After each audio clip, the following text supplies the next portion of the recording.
87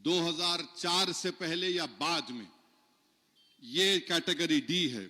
تو کیا کرنا ہے آپ کو جو 40 سال کے ہیں یا اس سے زیادہ ہیں اور جن کی پیدائش ڈیٹ آف برتھ 26 جنوری 1950 اور 1 جولائی 87 کے درمیان میں ہے، تو ان کو 2002 کے ووٹر لسٹ میں اپنا نام دیکھنا پڑے گا. الیکشن ویب سائٹ voters.eci.gov.in میں آپ کا نام ڈال کر اس کو نکالیے.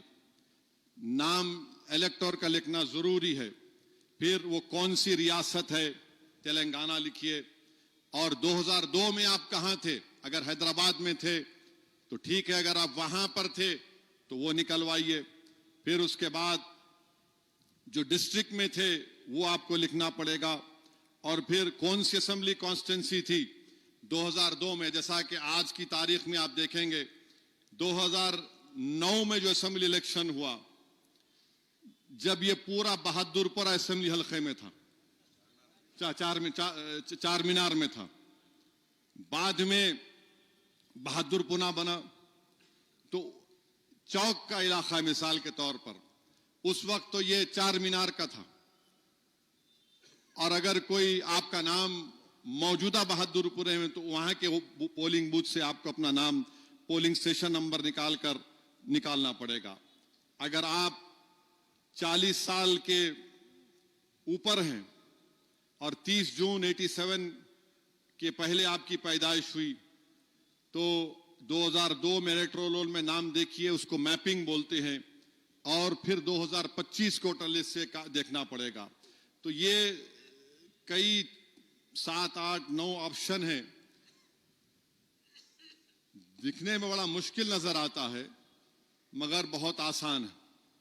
تو مجلس اتحاد المسلمین کی طرف سے پوری کوشش کی جا رہی ہے کہ صحیح طریقے سے میپنگ ہو، اور مجلس کے صدر و معتمدین بھی میدان میں رہیں گے بی ایل ایس کے طور پر، اور گورنمنٹ کی طرف سے بی ایل او ہوگا. میری آپ تمام سے درخواست ہے کہ جب B L O S I R شروع ہونے سے پہلے مجلس کے اراکین آپ کے گھر میں آ کر جس کا نام ہے آپ کو بتا دیں گے، دیکھو یہ آپ کا نام ہے 2002 کے ووٹر لسٹ میں، اس کو آپ لکھیے. اور جو حضرات کا نام نہیں ہے، جس کے لیے ڈاکومنٹیشن کی ضرورت ہے، چاہے وہ ایس ایس سی کا سرٹیفکیٹ ہو یا پھر پاسپورٹ کی کاپی ہو، آدھار کارڈ ہو، ایسے 10 ڈاکومنٹ ہیں جو می سیوا سے آپ کو حاصل کرنا پڑے گا. اگر آپ ابھی سے اس کو حاصل کرنے کی کوشش کر لیں گے تو بڑا آسانی سے کام ہوگا. یاد رکھیے صرف ووٹ ڈالنے کے لیے نہیں ہے یہ بی جے پی اپنی شہریت کو سوال اٹھائے گی کہ تم بھارت کے سٹیزن نہیں ہو. اور آپ جانتے ہیں کہ سپریم کورٹ میں شاید مئی میں سپریم کورٹ فائنل ہیئرنگ سننے والا ہے CAA قانون کی. آپ سمجھیے یہ ایس آئی آر کرا رہے ہیں اور مئی میں سپریم کورٹ میں فائنل CAA کی ہیئرنگ ہوگی. اب نہیں معلوم فیصلہ کیا آئے گا، مگر اگر آپ ایس آئی آر میں اپنا نام ڈلائیں گے، آپ کے ڈاکومنٹس نہیں ہیں، ڈاکومنٹس کو تیاری کریے. مجلس اتحاد المسلمین کے پورے اراکین 2002 کی ووٹر لسٹ اور 2025 کی ووٹر لسٹ سے میپنگ ہم کر رہے ہیں. آپ تک وہ تمام چیزیں آپ کو پہنچائی جائیں گی. مگر میرا آپ سے یہی ہے کہ اس پر توجہ لیجئے اور اس کو بالکل ہی اس میں کوتاہی مت کریے. اگر آپ خدا نہ خواستہ کوتاہی کریں گے تو پھر اگر CAA کا مقدمے کا فیصلہ کیا آئے گا وہ تو سپریم کورٹ جانتا ہے. ہم امید کرتے کہ سپریم کورٹ اس کو انکانسٹیٹیوشنل قرار دے گا. مگر جہاں کہیں بھی جس کے نام نہیں آئے، مثال کے طور پر گوا کے ایک سابقہ رکن پارلیمان کو نوٹس چلے گئی کہ آپ کے پاس کیا پروف ہے، بتاؤ، آپ ڈاکومنٹس لے کر آؤ. نیوی کا ایک بہت بڑا آفیسر تھا، اس کے پاس لیٹر چلا گیا، بتاؤ آپ کے پاس کیا پروف ہے. تو کوئی پریشانی کی بات نہیں ہے، مگر مستعد رہ کر ہم کو کام کرنے کی ضرورت ہے. اور کسی ایک کا بھی نام کٹنا نہیں چاہیے جو جینیون ووٹر ہے. ہاں جو انتقال ہو گیا, جو دوسری ریاست کو چلے گئے الگ بات ہے, مگر جو یہاں پر موجود ہیں ان کا نام آنا بہت ضروری ہے. مجھے پورا یقین ہے کہ انشاءاللہ تعالی آپ بھی اس میں پوری دلچسپی لیں گے, اور مجلس اتحاد المسلمین کے تمام صدر و معتمدین اراکین پورے تلنگانہ میں ہم انشاءاللہ تعالی جتنے جینیون ووٹر ہیں کسی کا بھی نام نہ کٹے, اس میں شامل ہو ووٹر لسٹ میں, اس کی حتی الامکان کوشش کریں گے. میرے عزیز دوستوں اور بزرگوں, میں اگر یہ بات نہ کہوں تو بڑا غلط ہوگا کہ ہمارے ملک کے وزیر اعظم اسرائیل گئے اور اسرائیل کو جا کر اسرائیل کی پارلیمنٹ میں تقریر کی. 25 فروری کو 32 سال پہلے 25 فروری کو 32 سال پہلے 1994 میں مسجد خلیل میں اسی دن ایک یہودی ٹیررسٹ, گولڈسٹائن اس کا نام تھا, مجھے اچھی طرح یاد ہے, میں برطانیہ میں پڑھ رہا تھا, اپنے بار کی ایگزام کی تیاری میں مصروف تھا, تو اس نے مسجد خلیل میں گھس کر بندوق سے بلکہ آٹومیٹک ویپن سے 29 فلسطینیوں کو شہید کر دیا, 125 کو زخمی کیا. اور بھارت کے ہمارے وزیر اعظم تقریر کر رہے وہاں کی اسرائیلی پارلیمنٹ میں, دیش کے وزیر اعظم کو یہ یاد نہیں آیا گولڈسٹائن نے جو مسجد خلیل میں جو یہ دہشت گردی کی تھی, ٹیررزم کیا تھا. بھارت کے وزیر اعظم نے کہا کہ ہم بھارت اسرائیل کے ساتھ کھڑا ہے, ہم ٹیررزم کے خلاف ہیں. وزیر اعظم جو 32 سال پہلے, وہ آپ کو یاد نہیں آیا؟ ارے آپ اپنی تقریر میں بول دیتے حماس کے بارے میں, حماس غلط ہے. 70,000 سے زیادہ 73,000 کنفرم موتیں ہوئی ہیں, کنفرم مصدقہ, یعنی ان کی لاش ملی, مگر جو مسنگ ہے وہ 5 لاکھ سے زیادہ مسنگ ہے. تو لوگ بول رہے کہ کم سے کم 6 لاکھ فلسطینیوں کی موت ہوئی ہے. ہمارے وزیر اعظم کھڑے ہو کر بولتے ہیں ہم اسرائیل کے ساتھ کھڑے ہیں. آپ یہ بھی تو بول دیتے تھے کہ اکتوبر 7 کا پہلا واقعہ نخبہ نہیں ہوا 48 میں, لاکھوں فلسطینیوں کو نکالا گیا تھا 48 میں, اور بھارت کے وزیر اعظم بولتے ہیں کہ ہم اسرائیل کے ساتھ کھڑے ہیں. کون یہ بنیامن نتنیاہو, یہ سموٹرچ, ان کا defence minister, international criminal court میں وارنٹ ہے ان کے خلاف.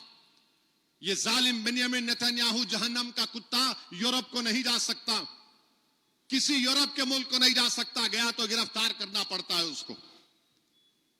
ارے آپ گئے تو بولنا تھا نا. غازہ میں کیا پورے مرنے والے حماس کے تھے کیا؟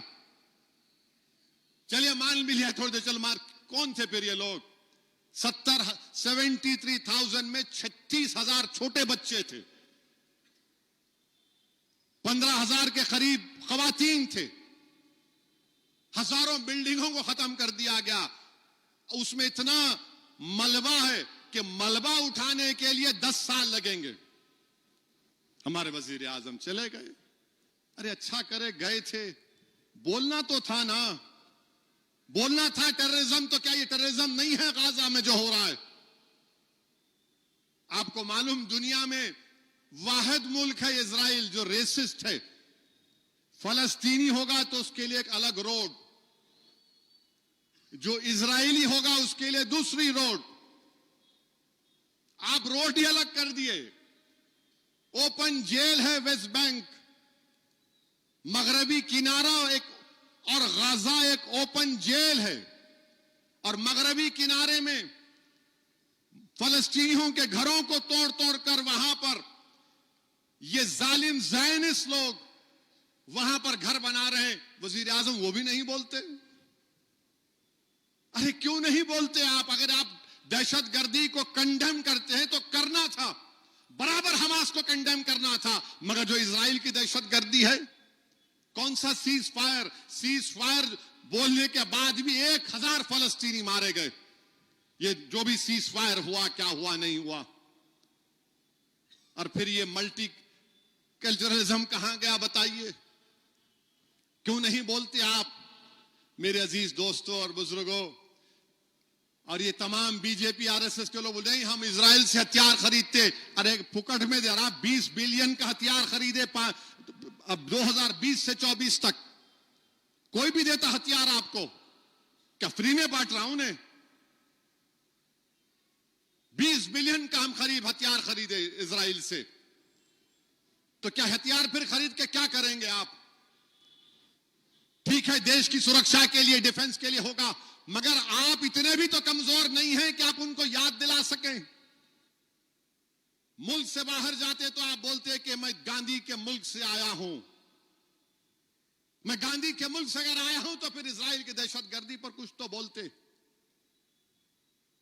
اور پھر اب بولتے نہیں بنگلہ دیش میں ہندوؤں سے ہو رہا, اس کا بھی کنڈیم کریں, ہم اس کا بھی تو کنڈیم کرے. تم بھجا دو عورت کو یہاں سے, معاملہ ٹھیک ہو جائے گا بنگلہ دیش سے. مگر جو ظلم فلسطینیوں پر ہو رہا ہے, اور آپ کو بتا رہا ہوں ملک کے وزیر اعظم اسرائیل سے جو ان کی محبت ہے وہ صرف آئیڈیالوجی کی بنیاد پر ہے. اور کیوں ہے میں بتاتا ہوں آپ کو. میں ایک میگزین پڑھ رہا تھا, کیروان میگزین ہے, اس میں انہوں نے کہا کہ 1965 میں 1965 میں ایک اسرائیل کا کونسل جنرل اس وقت بمبئی میں بیٹھتا تھا, اس کا نام تھا پیرٹس گارڈن. اس پیرٹس گارڈن نے اس وقت کی بی جے پی کا پہلا نام جو تھا وہ جن سنگھ تھا, ان کے نمائندوں سے ملتا تھا. اور وہ لکھ رہا ہے ڈپلومیٹ کہ یہ مسلمانوں سے نفرت کرتے ہیں, اسی لیے ہم ان سے ملاقات کر رہے ہیں. پھر 66 میں ان کی فارن منسٹری نے کہا, اسرائیل کی انٹیلیجنس ایجنسی ان سے کانٹیکٹ میں تھی, جن سنگھ کے لوگوں سے. اور پھر انہوں نے یہ بھی لکھ دیا کہ کوئی صاحب تھے جن سنگھ کے منوہر لال سوندھی, ان کا بھی بڑی محبت کی باتیں لکھی گئی ان کے بارے میں. اور پھر اس میں یہ بھی لکھا گیا, مانے یہ سب اسرائیل سے ان کے تمام چیزیں نکلی ہیں. وہ ڈاکومنٹس میں کہا گیا کہ اسرائیل کا جو کونسلیٹ جنرل تھا وہ جن سنگھ کے ایم پیز کو بولا کہ پارلیمنٹ میں آپ سوال اٹھاؤ تاکہ آپ اس وقت کی حکومت کو ایمبیرس کر سکیں. اور سنیے, 31 دسمبر 1973 کو بمبئی کے اسرائیلی کونسلیٹ سے کون ملتا ہے؟ ناتھو رام گوڈسے کا بھائی گوپال گوڈسے. گوپال گوڈسے ملتا ہے اور وہ کھل کر بول رہا کہ مسلمانوں سے میں نفرت کرتا ہوں. اور وہ بولتا ہے کہ کیا اسرائیلی ایمبیسی یا کونسلیٹ مجھے مدد کر سکتی ہے, میں پرنٹ کرنا چاہ رہا ہوں, یہ نفرت کے پیغام کو پرنٹ کرنا چاہ رہا ہوں. تو یہ پرانا رشتہ ہے ان لوگوں کا, بہت پرانا رشتہ ہے. یہ ملک کے مفاد میں ہے کہ ہم کو بتا دو آپ کیسے ملک کے مفاد میں ہے. پورا گلوبل ساؤتھ جو ہے وہ آج پریشان ہے, وہ فکر مند ہے کہ بھارت کے وزیر اعظم کیا کر رہے ہیں. کہاں گیا ہمارا ملٹی الائنمنٹ کی پالیسی؟ کہاں گیا ملٹی الائنمنٹ کی پالیسی؟ کون پوچھ رہا ہے؟ ارے ایران پر حملے کرنے کی تیاری ہو رہی ہے, وزیر اعظم بولتے نا جنگ مت نہیں ہونا چاہیے. رشیا گئے تو رشیا سے کہا کہ دیکھو جنگ نہیں ہونا, جنگ ختم ہونا. یہاں پر بھی تو بول سکتے تھے آپ, یہاں پر بھی تو بولنا چاہیے تھا آپ کو. آپ تو وشو گرو ہیں نا, آپ کیوں نہیں بولے؟ 400 امریٹرم کے فائٹر ایئر کرافٹ تیار ہیں, 2 کیریئر تیار ہیں, آپ نہیں بولنا چاہ رہے. یاد رکھیے گلوبل ساؤتھ میں بھارت کی عزت کم نہ ہو جائے. آپ نے جو کھل کر ایک جینوسائیڈل رجیم کی جو آپ نے تائید کی ہے, اس میں نیشنل انٹرسٹ کیا ہے بتاؤ ہم کو. ہتھیار کون نہیں بیچتا آپ کو ہتھیار خریدنے؟ سب بیچنے تیار ہیں. آئیڈیالوجی ایک ہی ہے، زائنزم کی اور جو آر ایس ایس کی آئیڈیالوجی ہے، نفرت کے اوپر ہے. وہ لوگ پوچھتے ہیں آپ کو کیا پڑی فلسطین سے؟ ارے میرے بھائی، وہ مسلمانوں کا تیسرا بڑا ریلیجیس پلیس بھی ہے اور وہ انصاف کا ایشو ہے. گاندھی نے کیا کہا تھا اس کے بارے میں تم کو معلوم؟ مہاتما گاندھی نے کیا کہا تھا؟ مہاتما گاندھی نے کیا کہا تھا میں آپ کو سناتا ہوں. مہاتما گاندھی نے کہا تھا، اس میگزین میں لکھا گیا، مہاتما گاندھی نے اپنی اس میگزین میں تعریف کی تھی، کہا کہ علاقہ فلسطینیوں کا حربوں کا ہے. آپ اس کو بھول گئے. نہرو نے بھی کہا تھا، مگر افسوس کے ساتھ کہنا پڑتا ہے کہ 62 میں جنگ ہوئی تو نہرو نے اسرائیل سے ہتھیار لیا تھا. راجیو گاندھی وزیر اعظم تھے، ملے جا کے. یہ میں نہیں یہ کہہ رہا، آرٹیکل کہہ رہا ہے تو لوگ بولیں گے انہوں شروع ہو گئے. میرے عزیز دوستوں اور بزرگوں، ہم صرف یہی کہہ رہے ہیں کہ بھارت جو گلوبل ساؤتھ میں بھارت کی عزت ہے، انصاف کا تقاضا یہ ہے کہ ہم اسرائیلی حکومت جو یورپ میں اور امریکہ میں بھی لوگ اس سے چڑھتے ہیں، ان کو ہم آئسولیٹ کرنے کے بجائے آپ جا کر کہیں کہ India stands with strong conviction with Israel. For what? 70,000 فلسطینیوں کا قتل عام ہو گیا. بچے بھوک سے مر گئے، 1-2 ہزار تو خالی بھوک سے مر گئے. تو میرے عزیز دوستوں اور بزرگوں، ہم اپنی دعاؤں میں مسجد اقصی اور بیت المقدس کی حفاظت کے لیے دعا کرتے رہیں. ہم اس معصوم فلسطینیوں کے انصاف کے لیے دعا کرتے رہیں. اور ہم یہاں کی حکومت سے بول رہے ہیں کہ کون ہے آپ کا ویملو واڑا کا ایم ایل اے؟ 800 سال پرانی درگاہ کو توڑتا ہے کمبخت. 800 سال پرانی درگاہ ہے، وقف میں گزیٹ ہے، درگاہ کو توڑ دیے. کیا بات ہے بتائیے آپ؟ یہ کیسا توڑتے آپ بتاؤ؟ تم الیکشن لڑ رہے 2023 میں جا کر درگاہ پہ پھول چڑھائے، اب تم درگاہ کو توڑ دیے. کیا کر رہے ہیں لوگ؟ کیا مثال قائم کر رہے ہیں آپ؟ پورے ملک میں بلڈوزر چل رہا ہے ہم پر، اور یہاں پر آپ وقف کی جائیداد ہے اور اتنا گندا ہے وہاں کا متولی، اللہ اس کو دیکھ لے. لکھ کے دیا نہیں درگاہ توڑ سکتے. ارے تیری اماں کی خبر رہی تو ہاتھ لگانے دیتا. لکھ کے دیا کم وقت. سیکشن 51 وقف بورڈ کا کلیئر ہے کہ کوئی بھی متولی وقف کی جائیداد کو ایلینیٹ نہیں کر سکتا. قانون بول رہا ہے یہ. ایم ایل اے ملا لیا اس کو ڈرا کے، شاید کچھ دیے ہوں گے گلاب جامن، انہوں کا چند سکوں پر بک گئے. وہاں کے لوگ آئے تھے، میں ان کو ہائی کورٹ کے وکیل کے حوالے کیا. کل ایک ہائی کورٹ کا فیصلہ آیا. اللہ کرے کہ اس درگاہ کی حفاظت ہو، پوری جائیدادوں کی حفاظت ہو. اور مجھ سے کہا گیا کہ اس مسجد حاضہ کے جو ملگیاں کرایہ دار ہیں ان سے بھی میں اپیل کر دوں کہ کرایہ دے دو. بھائی کرایہ دے دو. آپ مسجد کو چلنا ہے، بری بات نہیں ہے. یہ مسجد تو ہماری ہے نا، یہ تو اللہ کا گھر ہے، کسی کی ذاتی ملکیت تھوڑی ہے یہ. تو میری آپ تمام صدون گزارش ہے کہ ایس آئی آر پر توجہ لیجئے. نام جب آئیں گے آپ کے پاس، ہم تمام لوگ پورے ایم ایل ایز آئیں گے اور پورے کارپوریٹر ابھی نہیں ہے. اگر ان کو ٹکٹ دوبارہ ملنا تو زمین پہ محنت کرنا پڑے گا. ان کو نہیں کرے محنت تو پھر میں کچھ نہیں کر سکتا. آپ یہ نہیں سمجھنا کہ میں کارپوریٹر نہیں ہوں. اگر آپ ایسا سمجھ رہے تو بیٹھیے گھر میں آرام کریے، کوئی بات نہیں، دوسرے کو موقع ملے گا. مگر نام دلانے کے لیے مجلس کسی کی محتاج نہیں رہے گی انشاءاللہ تعالی. ہم نام پورے ہمارے ذمہ دار اراکین ہیں، صدر و معتمدین ہیں. اراکین اسمبلی کی بھی ذمہ داری ہے. اراکین اسمبلی یہ نہیں بولنا کہ میں ان کو بول دیا ان کو بولا نہیں. زمین پہ رہنا، پھرنا، ایک ایک نام کو چیک کرنا، ایک ایک نام آنا. ڈاکومنٹ نہیں ہے، ڈاکومنٹ نکال کر دینا ان کو. اور ہم حکومت سے بھی بولیں گے کہ تلنگانہ میں جو ایس آئی آر ہو رہا اس کو سیریسلی لو. آپ اب سیریسلی لو اور پوری کوشش ہماری ہونی چاہیے کہ جو جینیون ووٹر ہے اس کا نام آئے. میں پھر سے کہہ رہا ہوں, بعد میں آپ بولیں گے, چیخ اور پکار کریں گے میرا کیا ہوگا. ابھی سے آپ کو باخبر کر رہا ہوں. 8 مہینے پہلے میں تقریر میں بولا تھا پاسپورٹ بناؤ جس کے پاس پیسے ہے. بولا تھا میں پاسپورٹ بناؤ جس کے پاس پیسے ہے, 15-20 ہزار نکال سکتے.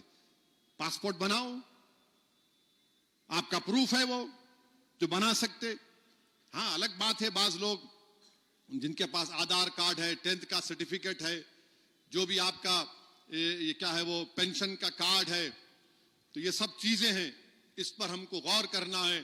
اور آخری میں دیکھ رہا تھا کہ اس مہینے میں کتنا ظلم ہوا, واقعات کتنے ہوئے, بہت سے واقعات ہوئے. اتراکھنڈ میں ایک محمد فیروز کو نام پوچھ کر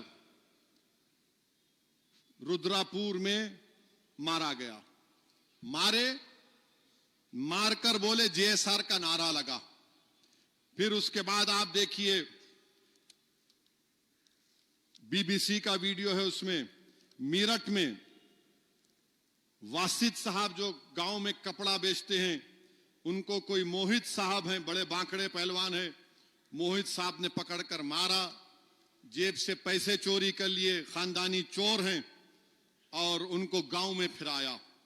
پھر ساتھ ہی ساتھ آپ دیکھیں گے کہ 19 فروری کو جبل پور میں, سیہورا ایک جگہ ہے, مسجد کے سامنے حملہ ہوا, گھروں کو لوٹا گیا, گھروں کو جلایا گیا.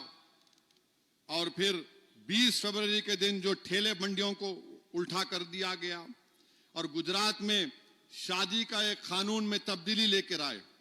اب کیا قانون لے کر آ رہے گجرات میں کہ اگر کسی کی شادی ہوگی تو پہلے کیا تھا, رجسٹر ہونا. اب انہوں کیا بول رہے, نہیں, اما بابا کی منظوری ہونا. اب جس کے گھر میں کوئی نہیں ہے, جو رکھ کے چھوڑ دیا, انہوں کیا کرنا. تو خیر گجرات میں قانون ہے کہ لو جہاد کو روکنے کے لیے دولہا دلہن اما بابا کی مرضی لے کے آنا. پھر بالغ کس کو بولتے, 18 سال بچی, 21 سال بچہ. حیرت انگیز بات یہ ہے کہ آپ بغیر شادی کے زنا کر کے رہ سکتے. آپ دیکھو کتنا گراوٹ ہے. اب شادی کر رہے تو بی جے پی کی گجرات کی سرکار بول رہی کہ نہیں, ہم آپ نام لکھنا. کیوں بھائی, کیا وجہ ہے؟ تو انہوں بول رہے کہ پنچ محل ضلع میں ایک بھی مسجد نہیں ہے. اتنے نکاح نامے کیسا نکل گئے؟ ارے شادی کر رہے بابا, چھوڑ رہا نہیں, جوریوں کو بھگا نہیں رہا, انہیں شادی کر رہا انہیں. نہیں, بناس کنٹھا میں, مہسانہ ڈسٹرکٹ میں مسلمان کم ہے, مسجد نہیں ہے, اتنا کیسا نکاح نامے بن گئے؟ ارے شادی کرنا جرم ہے کیا؟ تو اس لیے انہوں بول رہے کہ سلیم اپنی شناخت کو سریش نہیں بنانا اور کسی بچی کو نہیں پھنسا لینا. کیا ہے یہ آئین کے خلاف ہے, رائٹ ٹو پرائیویسی کے خلاف ہے, فنڈامنٹل رائٹ ہے, آرٹیکل 21 کا یہ وائلیشن ہے. مگر نفرت کی بنیاد پر ٹرین میں کوئی 8-10 مسلمان کھڑے ہیں, نعرے لگا رہے, آپ نعرے لگا رہے, سمجھ میں نہیں آتا. ایک وقت میں کسی ایک 5 اسٹار ہوٹل سے نکلا, میٹنگ میں گیا تھا, ٹی وی کا وہاں سے نکلا, ان کی لابی میں آیا, ڈاکٹرز ہیں, بڑے بڑے ڈاکٹر, ان کا کنونشن ہو رہا, 15-20 کھڑے ہوئے, میرے کو دیکھتے کہ نعرے لگا رہے. میں ہنسنا شروع کر دیا. بعد میں 5-6 منٹ لگائے, تھک گئے, بولے آپ ہنس رہے. بھلا کم سے کم میرے کو دیکھ کے تمہارا خدا تو یاد آ گیا تمہارے کو. بھلا ہمارے میں تاثیر ہے. نعرے, ٹرین میں بیٹھے بیچارے, کوئی مل گیا اس کو تھپڑ مار رہے, ارے کوئی نماز پڑھا اس کو لات مار رہے. آپ کیا کرنا کیا چاہتے اس ملک کا, بولو آپ. اس سے آپ ملک کا بھی نام خراب کر رہے اور جس سماج سے آپ کا تعلق ہے اس کو بھی آپ بدنام کر رہے. آپ یہ سمجھ رہے کہ ایسا مسلمانوں کو مارنے سے مسلمان ڈر جائے گا؟ نہیں ڈرے گا, نہیں ڈرے گا. یاد رکھو, تم کسی کمزور کو مار کر تمہاری بہادری سمجھ رہے, یاد رکھو اللہ پکڑے گا تم کو انشاءاللہ تعالی. جب قرآن میں اللہ نے کہہ دیا کہ فرعون کو پکڑیں گے, قرآن میں اللہ نے فرما دیا 2 بار پکڑیں گے, ایک زمین میں اور پھر جہنم کی آگ میں ڈال کر. اللہ پکڑے گا تم کو انشاءاللہ تعالی. تم ملک کو بدنام کر رہے, تم سماج کو بدنام کر رہے. بات کرے کہ نہیں مارنا اس کو, موٹر سائیکل پہ آ رہا کوئی 3 دکھے تھپڑ مار رہا. کس لیے بھائی؟ کہ مسلمان ہے اس لیے تم مار رہے ہو اس کو؟ یہ تمہاری حکومت کا سب کا ساتھ, سب کا وشواس ہے. کتنا مارو گے تم بتاؤ؟ تم سمجھ رہے مارنے سے ہم ختم نہیں ہوں گے. تم جتنا مارو گے اتنی ضد پیدا ہوگی ہم میں. آج مار کھائیں گے, کل تمہارا ہاتھ پکڑ لیں گے, یاد رکھو انشاءاللہ. تم اگر کمزور تعداد کو دیکھ کر کمزور سمجھ رہے, یاد رکھو تعداد کو دیکھ کر کمزوری مت سمجھو. ریڈیکلائزیشن تو تم میں ہو چکا ہے. کوئی آسام کا مکھیہ منتری بولتا ہے وہ کیا آٹو میں گئے تو 1 روپیہ کم دے دو. کوئی بولتا ہے کہ میاں ووٹ نہیں ڈالنا. ارے تم چیف منسٹر ہو, ایک الیکشن جیتنے کے لیے تم ملک کو کمزور کرو گے. اب پاکستان چائنا کو آنے کی ضرورت ہی نہیں ہے ملک کو کمزور کرنے کی. سوشل فیبرک کو توڑنے کا کام تو آپ لوگ کر رہے ہیں. ملک میں ڈویژن پیدا تو آپ لوگ کر رہے ہیں. مگر دیش کے باہر جب مودی جی جاتے تو بولتے بھارت میں یہ ہو رہا ہے, بھارت گاندھی کا ملک ہے, پلورلسٹک کنٹری ہے.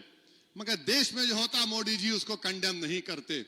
خیر بہرحال انشاءاللہ تعالی اللہ سبحانہ و تعالی ہمارے لیے کافی ہے.